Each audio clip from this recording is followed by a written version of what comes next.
Hello friends, कैसे हैं आप लोग। उम्मीद करता हूं कि आप बेहतर होंगे और आपके उज्जवल भविष्य की कामनाओं के साथ एक बार फिर हम लोग एक नया लेक्चर स्टार्ट करते हैं, है ना। जैसा कि लास्ट लेक्चर में वेक्टर के बारे में हम लोग डिस्कस कर चुके हैं कि कोई वेक्टर का रिप्रेजेंटेशन क्या होता है। पहले तो वेक्टर क्या होता है, फिर उसका रिप्रेजेंटेशन कैसे करते हैं हम लोग, किसी वेक्टर को ज्योमेट्रिकल मेथड में कैसे लिखते हैं, मैथमेटिकल मेथड में कैसे लिखते हैं, और अगर मैथमेटिकल मेथड में हमको लिखा मिल जाए तो उसका वेक्टर का जो है वो मैग्नीट्यूड क्या होगा और डायरेक्शन क्या होगा, ये सारी बातें हम लोग सीख चुके हैं। अब आइए हम लोग उसी को कंटिन्यू करते हैं, ठीक है, और देखते हैं कि अगर किसी वेक्टर के साथ कोई थोड़ी सी छेड़खानी कर दे, मतलब उसको किसी से मल्टीप्लाई कर दिया जाए, डिवाइड कर दिया जाए या एडिशन किया जाए तो क्या होने वाला है। तो आइए देखते हैं हम लोग। फर्स्ट पार्ट हम लोग देखते हैं मल्टीप्लिकेशन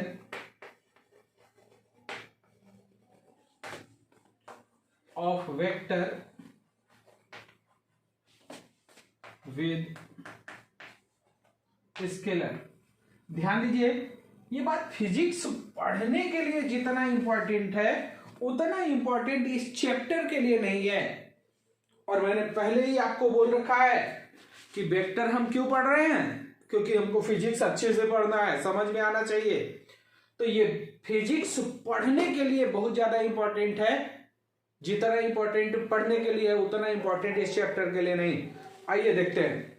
मान लीजिए ये स्केलर है या कोई कांस्टेंट है, उससे कोई फर्क नहीं पड़ता, ठीक है, वेक्टर नहीं होना चाहिए।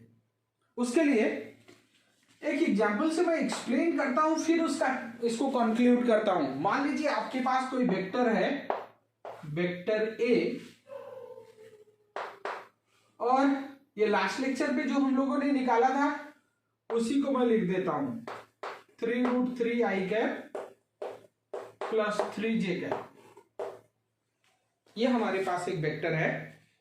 अब इसी को किसी कांस्टेंट से मल्टीप्लाई करते हैं, है ना। मान लेते हैं कि वो कांस्टेंट क्या है, 5। इससे मल्टीप्लाई कर दिया हमने, ठीक। क्या आएगा भाई, 5 तो वैसे रह गया, और वेक्टर ए हमको पता है 3√3i प्लस 3j। इसको ओपन कर दीजिए, क्या आएगा, 15√3i cap plus 15j cap. यही आया, एक कंक्लूजन आ गया भाई। मतलब ये जो स्केलर से मल्टीप्लाई करने के बाद भी ये आई और जे के फॉर्मेट में आ रहा है, इसका मतलब ये भी एक वेक्टर ही है। जो 5a है ये भी आई और जे के फॉर्म में आ रहा है, इसका मतलब ये एक वेक्टर है। तो जब भी किसी वेक्टर को किसी स्केलर से मल्टीप्लाई करते हैं हम लोग, तो जो रिजल्टेंट आता है, जो प्रोडक्ट दोनों का आता है, वो एक वेक्टर क्वांटिटी होता है। ये आपको हेल्प कैसे करेगा मैं बता दूं। अगर किसी बच्चे को कह दिया जाए कि बेटा एक पार्टिकल है जो 5 मीटर पर सेकेंड की डायरेक्शन स्पीड से अलोंग द एक्स एक्सिस जा रहा है, मतलब 5i का, और उस पार्टिकल का मास 2 kg है, जरा मोमेंटम बताओ बेटा। वो कहेगा सर P=mv वाला फार्मूला तो पढ़ा हूं, m/v5, तो ये हो गया 10। अब अगर मैं पूछूं इसका डायरेक्शन क्या होगा, बच्चा कंफ्यूज हो जाता है। अरे भाई कंफ्यूज होने की जरूरत नहीं है। पहले तो वो इसी बात में कंफ्यूज होता है कि मोमेंटम क्या है, स्केलर या वेक्टर, है कि नहीं। तो मोमेंटम क्या हो गया, अरे भाई एक स्केलर को एक वेक्टर से मल्टीप्लाई करो तो रिजल्ट हमारा क्या आता है, वेक्टर। इसका मतलब मोमेंटम भी क्या है, एक वेक्टर क्वांटिटी है कि नहीं। तो ऐसी कई फिजिकल क्वांटिटीज फिजिक्स में मिलती हैं जो स्केलर और वेक्टर के प्रोडक्ट से मिलता है, तो उसे याद रखने की जरूरत नहीं है कि वो स्केलर है या वेक्टर। अगर स्केलर और वेक्टर मल्टीप्लाई किया गया तो रिजल्ट हमारा क्या होगा, वेक्टर। लेकिन तो पहला इंपॉर्टेंट कंक्लूजन क्या, कि किसी वेक्टर को स्केलर से मल्टीप्लाई करते हैं तो रिजल्ट भी क्या आता है, वेक्टर आता है। सेकेंड कंक्लूजन देखते हैं, जरा इस ए का मैग्नीट्यूड निकालते हैं, है ना। तो √3 इसका स्क्वायर करेंगे और इस 3 का स्क्वायर करेंगे, ये 3 बाहर आ जाएगा और ये हो जाएगा 3 + 1 4 मतलब 6, है कि नहीं। जरा इस b का मैग्नीट्यूड निकालते हैं, √15√3 इसका स्क्वायर करेंगे प्लस 15 का स्क्वायर करेंगे, 15 बाहर आ गया और ये हो गया √3 + 1, ये तो 30 हो गया। अरे भाई क्या 30 को हम लोग ये लिख सकते हैं क्या, 5 × मैग्नीट्यूड ऑफ वेक्टर ए। इसका मतलब जो नया वाला वेक्टर मिला उसका मैग्नीट्यूड कितना है भाई, किस स्केलर से आपने मल्टीप्लाई किया था और पहले जो वेक्टर था उसका मैग्नीट्यूड कितना है, उन दोनों का प्रोडक्ट ही तो आया भाई। इसका मतलब दूसरा कंक्लूजन क्या मिल गया, कि अगर किसी वेक्टर को स्केलर से मल्टीप्लाई करते हो तो मैग्नीट्यूड बदल जाएगा। मैग्नीट्यूड कितने टाइम्स हो जाएगा, जिस स्केलर से आपने उसको मल्टीप्लाई किया है उतना टाइम्स हो जाएगा, है कि नहीं। जरा डायरेक्शन देख लेते हैं भाई, tan थीटा ये क्या होता है, coefficient of j divided by coefficient of i, 3/3 ये 1/√3, इसका मतलब थीटा ए = क्या आ गया भाई, 30 डिग्री। आइए जरा इसका निकालते हैं, tan थीटा भी coefficient of j 15 upon coefficient of i 15√3, ये कैंसिल हो गया 1/√3। इसका मतलब थीटा b = 30 डिग्री। बहुत ही इंपॉर्टेंट कंक्लूजन है। इसका मतलब कि स्केलर से मल्टीप्लाई करने पर डायरेक्शन में कोई इफेक्ट नहीं आता है कि नहीं।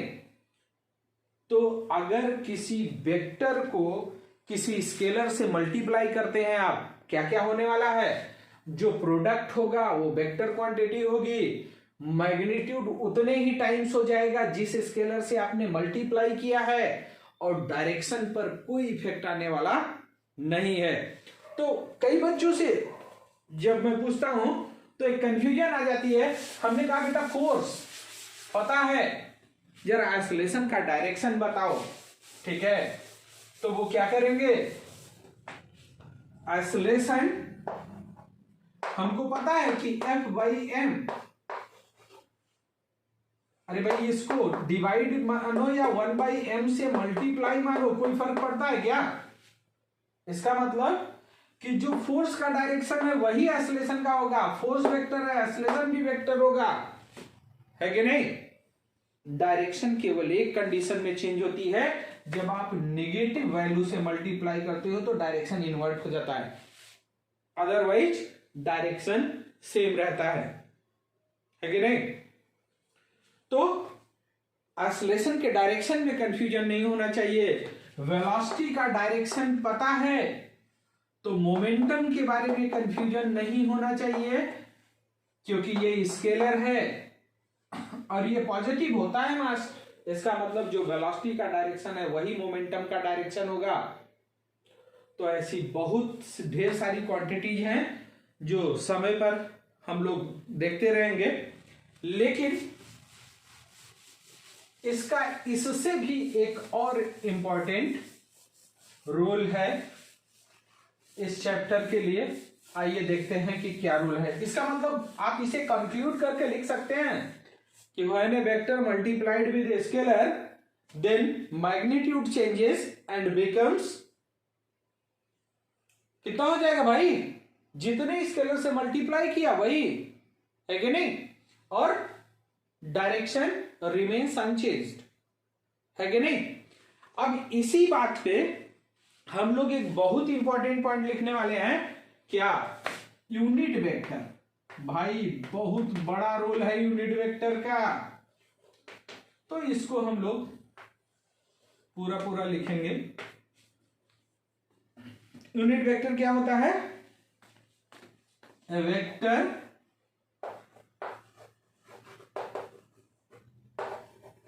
Having magnitude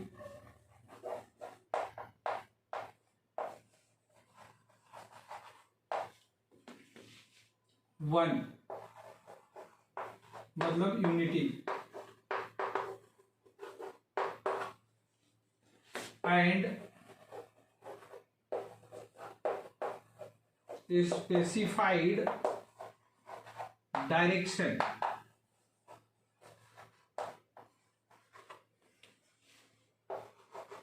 is known as unit vector. ठीक है, एक ऐसा वेक्टर जिसका मैग्नीट्यूड 1 हो, डायरेक्शन स्पेसिफाइड हो, उसी को यूनिट वेक्टर बोलेंगे। अब ये निकलेगा कैसे भाई, मान लीजिए हमारे पास कोई एक वेक्टर है ए, तो इसका अपना कोई मैग्नीट्यूड होगा, अपना कोई डायरेक्शन होगा।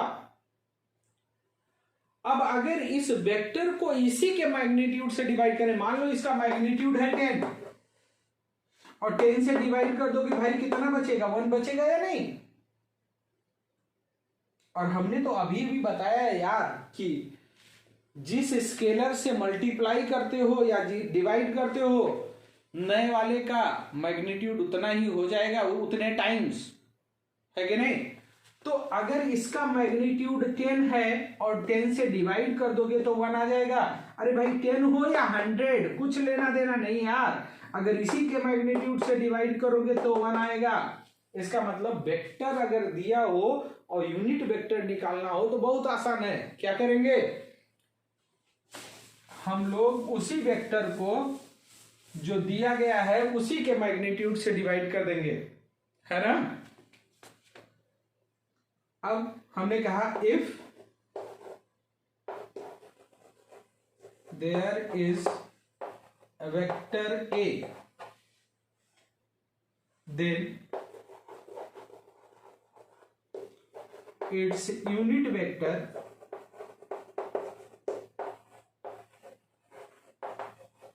can be given as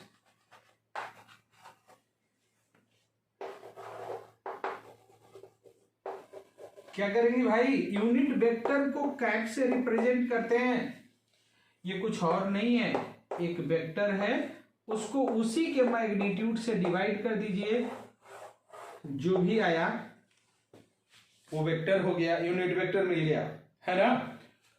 तो यहां से कई क्वेश्चन फ्रेम होते हैं और बहुत अच्छे होते हैं। क्या है, हमने कहा वेक्टर, यूनिट वेक्टर कब कहलाएगा, जब उसका मैग्नीट्यूड 1 हो। दूसरा, कोई वेक्टर दिया गया है उसका यूनिट वेक्टर कैसे निकालेंगे, वेक्टर को उसी के मैग्नीट्यूड से डिवाइड कर दो, हो जाएगा।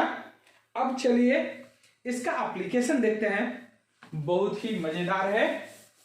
क्या है आइए देखते हैं। अच्छा, उस एप्लीकेशन से पहले एक क्वेश्चन कर लेते हैं जिससे कॉन्सेप्ट क्लियर हो जाए आपका। मान लीजिए क्वेश्चन है कि इफ वेक्टर ए, मान लो ये दे दिया 0.5 आई कैप प्लस 0.6 जे कैप प्लस अल्फा के cap is a unit vector, then find value of alpha। Alpha की वैल्यू क्या होगी, जल्दी से बता दीजिए, वीडियो पॉज कीजिए और आंसर फाइंड कीजिए। मैं फिर रिपीट करूंगा, मैंने बताया है कि आपको मेरे साथ पढ़ने के लिए बिना कॉपी और पेन के नहीं बैठना चाहिए, है कि नहीं। बिलीव कीजिए कि मैं आपको जे एडवांस तक ले चलूंगा, है कि नहीं। चलिए मैं सॉल्व करता हूं, अगर आंसर आ गया तो बहुत अच्छी बात है। भाई हमने कहा वेक्टर ए यूनिट वेक्टर है। अच्छा, सॉल्यूशन से पहले खासकर नीट के बच्चों के लिए मैं बोल रहा हूं, बड़ा कंफ्यूजन होता सर न्यूमेरिकल नहीं आता। अरे भाई न्यूमेरिकल नहीं आने का एक ही कारण है, क्या कि आपको प्रोसीजर नहीं पता है। सबसे पहले देखते हैं क्या गिवन है, क्या अननोन है। जितने अननोन है उतने इक्वेशन बनाने की जरूरत है, और कौन सा ऐसा इक्वेशन है जो नोन और अननोन को रिलेट करता है। अगर ये सारी चीजें आपको पता है तो आपका आंसर आ जाएगा। चलिए, हमने कहा इसको क्या कह रहा है, यूनिट वेक्टर। अननोन कितना है, खाली एक अल्फा, एक इक्वेशन से काम चल जाएगा। तो हम लोग अगर मैग्नीट्यूड निकाल दें ए का तो कितना होगा भाई, 0.5 का स्क्वायर प्लस 0.6 का स्क्वायर प्लस अल्फा स्क्वायर, और ये है कितना, यूनिट वेक्टर है तो 1 ही तो होगा। इसका स्क्वायरिंग कर दिया जाए तो ये क्या हो जाएगा, 0.25 plus 0.64 sorry 36 plus alpha square, तो ये कितना हो गया 9, ये हो गया 5, 0.59 प्लस अल्फा स्क्वायर, तो अल्फा स्क्वायर की वैल्यू 1 माइनस 0.59, यही है ना भाई। ये कितना आएगा 1 और ये 4, 0.41, तो अल्फा की value plus minus under root 0.41 होगा या नहीं। तो अल्फा की वैल्यू मिल गई, ठीक है। चलिए एक छोटा सा क्वेश्चन और कर लेते हैं।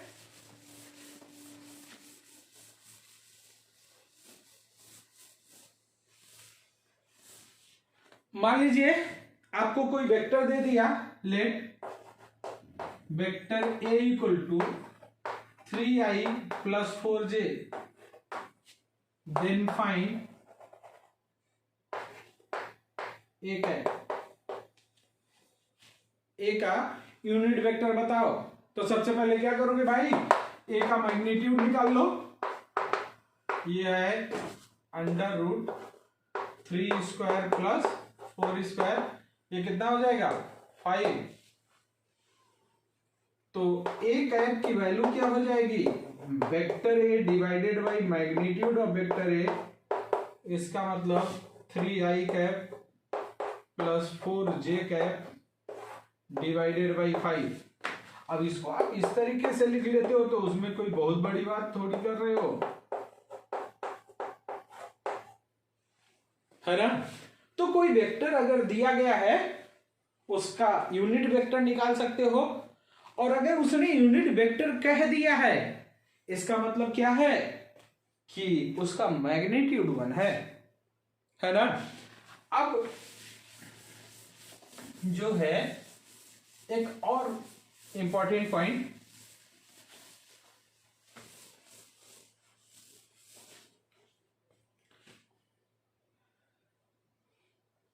मान लीजिए आपको वो वेक्टर दे दे एक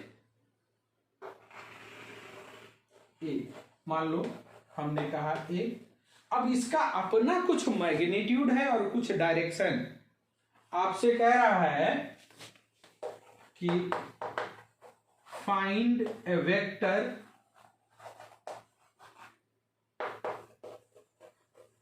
पैरेलल टू वेक्टर ए की वैल्यू जो लिखना होगा लिख लीजिएगा, है ना।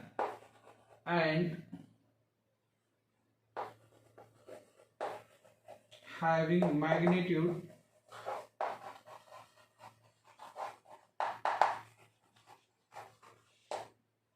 कुछ भी लिख देते हैं x, कह रहा है एक ऐसा वेक्टर बताओ जिसका जो ए के पैरेलल हो और उसका मैग्नीट्यूड x हो।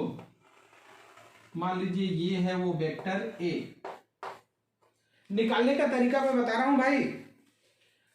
हमने कहा कि x मैग्नीट्यूड चाहिए, तो सबसे पहले हम लोग क्या करेंगे, सबसे पहले ए कैप निकाल लेंगे।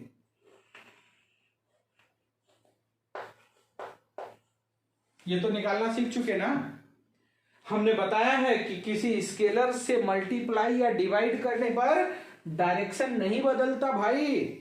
इसका मतलब कि ये एक ऐसा वेक्टर होगा जिसका मैग्नीट्यूड तो 1 होगा, लेकिन जो इसका डायरेक्शन है वही इसका डायरेक्शन। इसका मतलब ये दोनों एक दूसरे के पैरेलल होंगे। हमको क्या चाहिए, एक ऐसा वेक्टर जो ए के पैरेलल है और इसी के और मैग्नीट्यूड उसका x है। तो इसका मैग्नीट्यूड 1 है। अगर इसके मैग्नीट्यूड को x से मल्टीप्लाई कर दो, तो मैंने बताया भाई कि स्केलर जितने से मल्टीप्लाई करते हो मैग्नीट्यूड उतने टाइम्स हो जाता है।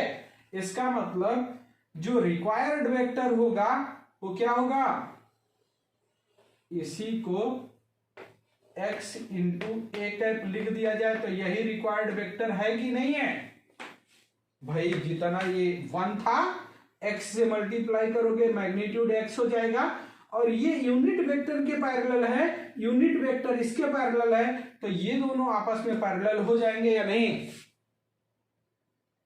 समझ में आया। इसका मतलब ये बहुत इंपॉर्टेंट पॉइंट है। जब भी आपसे कोई ऐसा क्वेश्चन दे दिया जाए कि किसी दिए गए वेक्टर के पैरेलल एक वेक्टर बताइए और उसका मैग्नीट्यूड जो है कुछ और दिया गया है कि नहीं, तो तुरंत आपको समझ जाना चाहिए कि क्या करना है।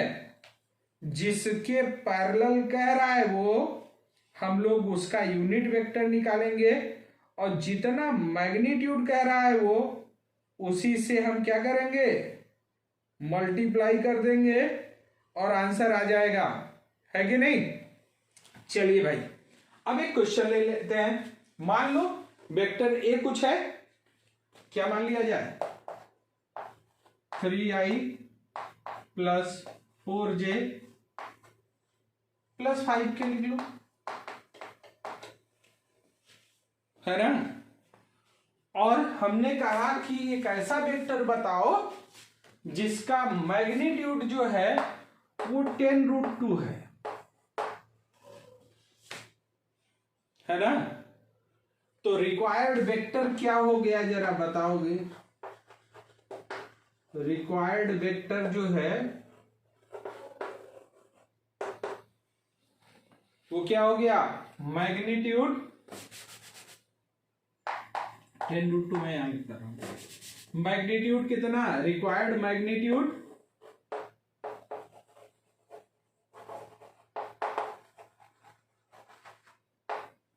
इंटू एक है जिसके पैरेलल कह रहा है वही, है ना। तो रिक्वायर्ड मैग्नीट्यूड कितना है, 10√2, और ए टाइप का मतलब होता है vector A divided by magnitude of vector A. इसका मतलब 10√2, और वेक्टर ए का मतलब क्या है, 3i plus 4j plus 5k, और इसका मैग्नीट्यूड अगर निकालोगे तो √3 का स्क्वायर 9, 4 का स्क्वायर 16 और 5 का स्क्वायर 25। ये 5√2 हो गया। तो ये हो गया 10√2 3i plus 4j plus 5k divided by 5√2। ये √2 से √2, 5 से 2, आंसर कितना आ गया भाई, 6i plus 4j plus 5k, है कि नहीं। तो ये एक ऐसा वेक्टर है जो इस दिए गए वेक्टर ए के पैरेलल है कि नहीं। और इसका मैग्नीट्यूड कैलकुलेट करके देख लीजिए, वो 10√2 ही आ रहा होगा, है कि नहीं। तो है ना मजेदार एप्लीकेशन कि स्केलर से मल्टीप्लाई करने पर क्या होता है। मैं फिर रिपीट कर रहा हूं, मैग्नीट्यूड मल्टीप्लाई हो जाता है उसी वैल्यू से जो हमारी स्केलर है ना, डिवाइड करोगे तो डिवाइड हो जाएगा और डायरेक्शन पर कोई इफेक्ट नहीं आता। तो कैसे निकाला हम लोगों ने, ये क्लियर होगा। चलिए अच्छा, एक चीज और, ये लिख लिया आप लोगों ने। चलिए हम लोगों ने कहा कि दो वेक्टर ए मान लो दिया हुआ है, यही हमने कहा 3i + 4j + 5k, और हमने कहा इसी को किसी से मल्टीप्लाई कर दो 2 3 4 5 जिससे मन करे। तो हमने कहा एक नया वेक्टर b आ गया जो कि 2a है, तो ये क्या आ गया 6i + 8j + 10k। इस 2 से मल्टीप्लाई करने पर डायरेक्शन तो नहीं बदला, इसका मतलब कि जो वेक्टर a है जो वेक्टर b है ये दोनों एक दूसरे के पैरेलल होंगे या नहीं होंगे, बस मैग्नीट्यूड दोगुना हो गया होगा, यही होगा ना। और इस वेक्टर में खास बात क्या दिख रही है भाई, अगर i के कोफिशिएंट को इस i के कोफिशिएंट से डिवाइड कर दो तो 6/3 क्या आएगा 2, क्या आएगा भाई, अरे जिससे मल्टीप्लाई किए हो वही तो आएगा यार। यहां भी डिवाइड करो, j वाले को j वाले से 8/4 2, k वाले को k वाले से 10/5 2, यही ना आएगा। इसका मतलब एक नया क्वेश्चन फ्रेम हो गया क्या, कि अगर दो वेक्टर पैरेलल दे दिए जाएं, इसका मतलब क्या होगा कि उनके करस्पॉन्डिंग कोफिशिएंट्स का जो रेशियो होगा वो इक्वल होगा, है ना। तो हम लोग लिख सकते हैं condition of parallel vectors.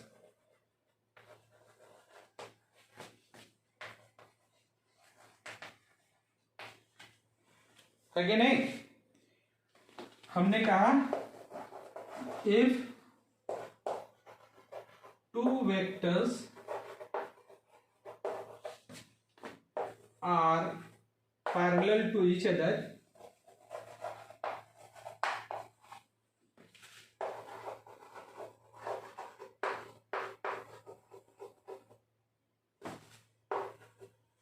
then the ratio of corresponding coefficients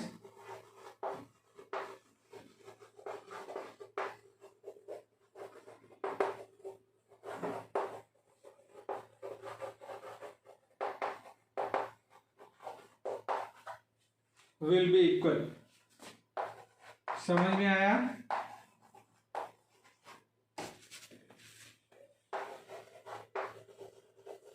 इसका मतलब कि अगर दो वेक्टर a मान लो a1i + a2j + a3k और vector b b1i + b2j + b3k, ये कह दे आर पैरेलल, है कि नहीं। देन क्या होने वाला है, a1/b1 = a2/b2 = a3/। तो अगर वेक्टर दे दे और उसके पैरेलल वेक्टर पूछ ले तो क्या करना है, क्लियर हो गया। और अगर दो वेक्टर पैरेलल कह दे और उसमें कोई अननोन डाल दे, उसको कैसे निकालेंगे ये भी क्लियर हो गया। चलिए एक छोटा सा क्वेश्चन कर ही लेते हैं, उसके बाद आगे बढ़ते हैं।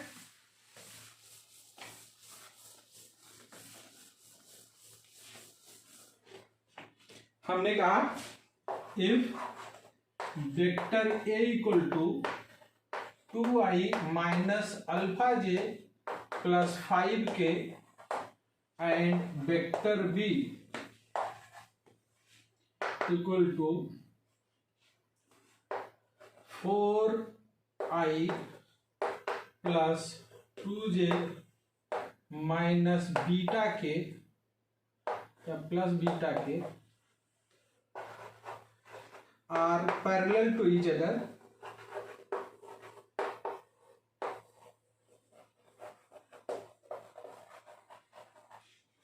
then find the value of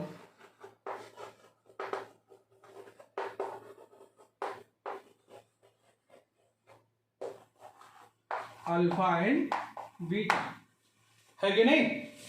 अब हमने कहा कि भाई अगर पैरेलल दे दे तो क्या करना होगा, करस्पॉन्डिंग जो कोफिशिएंट हैं उनका रेशियो इक्वल होगा, मींस 2/4 इक्वल टू, अच्छा कोफिशिएंट्स में साइन के साथ वैल्यू पुट करना होता है, इस बात को ध्यान रखेंगे। तो यहां क्या हो गया, -α/2 इक्वल टू 5/b। अब इन दोनों इक्वेशन से अगर देख लिया जाए तो क्या हो जाएगा, -α/2 इक्वल टू 2/4 या अल्फा इक्वल टू, ये क्रॉस मल्टीप्लाई हो जाएगा तो -4/4 इक्वल टू -1। और अगर इन दोनों इक्वेशन से देख लिया जाए तो क्या हो जाएगा, 2/4 इक्वल टू 5/बीटा, इसका मतलब क्रॉस मल्टीप्लाई कर दीजिए तो बीटा इक्वल टू हो जाएगा 5 × 4 डिवाइडेड बाई 2, 2 से 2 कैंसिल, बीटा इक्वल टू 10।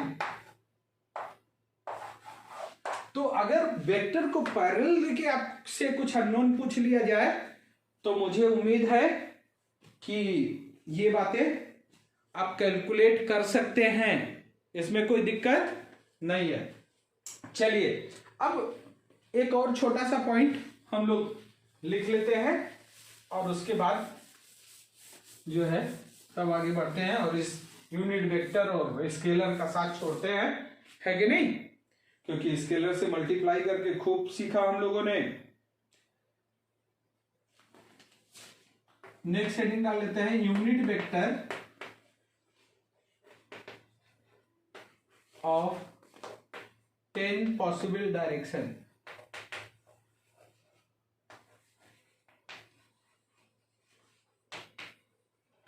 जरा ध्यान दीजिएगा भाई, ज्योग्राफी पढ़ोगे तो इनफाइनाइट डायरेक्शन होता है, लेकिन फिजिक्स में या हमारे वेदों में वो 10 दिशाओं की बात की गई है कि नहीं। ये ईस्ट वेस्ट नॉर्थ साउथ एक प्लेनर स्ट्रक्चर की बात है, तो मैं फिगर बना दे रहा हूं और ये बार बार यूज किया जाता है इसीलिए मैं बना दे रहा हूं यार, ठीक है। ये जरूरी नहीं है कि ये याद रखो आप, है ना, लेकिन अगर आप नीट के लिए प्रिपेयर कर रहे हो तो मैं कहूंगा यार कि याद रखोगे तो फायदे में रहोगे, है ना। ये मैं एक प्लेन बना रहा हूं जिससे आपको ईस्ट वेस्ट नॉर्थ साउथ में कंफ्यूजन ना हो। ईस्ट वेस्ट नॉर्थ साउथ ये कैसे होते हैं, ये प्लेनर स्ट्रक्चर है, इसका मतलब ये डायरेक्शन अगर ईस्ट है तो ये डायरेक्शन क्या होगा, वेस्ट। ये डायरेक्शन अगर नॉर्थ है तो ये डायरेक्शन होगा साउथ। ऐसे ये अपवर्ड है और इसी के सीधे नीचे निकल जाओ तो डाउनवर्ड, है कि नहीं। अरे भाई अगर हम लोग इसको एक्स एक्सिस एज्यूम करते थे तो ये वाई एक्सिस होता था और ये जेड एक्सिस होता था, तो इसका डायरेक्शन मानने में तो कोई दिक्कत नहीं होनी चाहिए। ये प्लस आई कैप है तो वेस्ट को क्या मानेंगे, माइनस आई कैप। ये जे कैप है तो ये माइनस जे कैप, और ये के कैप है तो ये माइनस ऑफ के कैप है ना। कुछ और होती हैं, अभी तो 6 ही हुई है कि नहीं। तो एक डायरेक्शन ऐसे भी होता है। ये कौन सा डायरेक्शन है, नॉर्थ ईस्ट, और ये साउथ वेस्ट, और ऐसे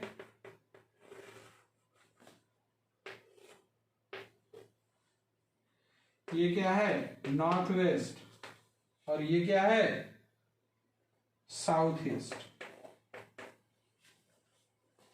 अब इनके यूनिट वेक्टर क्या होंगे, ये होता है I plus j upon root 2, है कि नहीं। आया कैसे ये जानने के लिए बहुत ज्यादा कंफ्यूजन नहीं, अगर इस फिगर के बजाय ऐसे प्लेन बनाते एक्स और वाई एक्सिस, तो नॉर्थ ईस्ट का मतलब इसका बाइसेक्टर, इसका मतलब जितनी लंबाई इसकी है उतनी लंबाई इसकी। अगर ये x मान लेते, ये x मान लेते, तो वेक्टर हो जाता एक्स आई कैप प्लस एक्स जे कैप, x कॉमन ले लो तो आई कैप प्लस जे कैप, और इसी के मैग्नीट्यूड से x रूट 2 से डिवाइड कर देते तो ये कैंसिल हो जाता आई के कैप प्लस जे कैप, है कि नहीं। तो ये रटने वाली भी बात नहीं है, फिर भी कुछ लोगों को कंफ्यूजन होती है। यहां पर हमने along the positive X axis move किया, then along positive Y axis, तब दोनों पॉजिटिव है। यहां ये पता करने के लिए आप along the negative x axis move करते और along the positive Y axis, इसका मतलब माइनस आई प्लस जे, और ये यूनिट नहीं है, इसका मैग्नीट्यूड निकालोगे तो अंडर रूट 2 आएगा, तो उसी से डिवाइड कर दो तो वेक्टर आ जाएगा। तो ये नॉर्थ वेस्ट हो गया। ऐसे ये आई कैप माइनस जे कैप अपॉन रूट 2, और ये होगा माइनस आई कैप माइनस जे कैप अपॉन रूट 2। तो ये यूनिट वेक्टर है, और इसको याद रखें तो ज्यादा अच्छा होगा, है कि नहीं। इसके बाद वैसे निकाला भी जा सकता है, मैं उन लोगों के लिए बोल रहा हूं जो नीट के लिए प्रिपेयर करते हैं, है ना, उनके लिए टाइम बहुत कम होता है। तो ये यूनिट वेक्टर और इससे रिलेटेड क्वेश्चन और कुछ जानने की जरूरत मुझे नहीं लगता है, तो आज मैं यही लेक्चर को रुकता हूं, अदरवाइज लंबा हो जाएगा, ठीक है। तो फिर एक नए टॉपिक के साथ हम लोग मिलते हैं नेक्स्ट टाइम पे। आपके पॉजिटिव कमेंट हमारे लिए मोटिवेशन का काम करते हैं, ये मैं बार बार रिपीट करता हूं, है कि नहीं। चलिए, तब तक के लिए नमस्कार।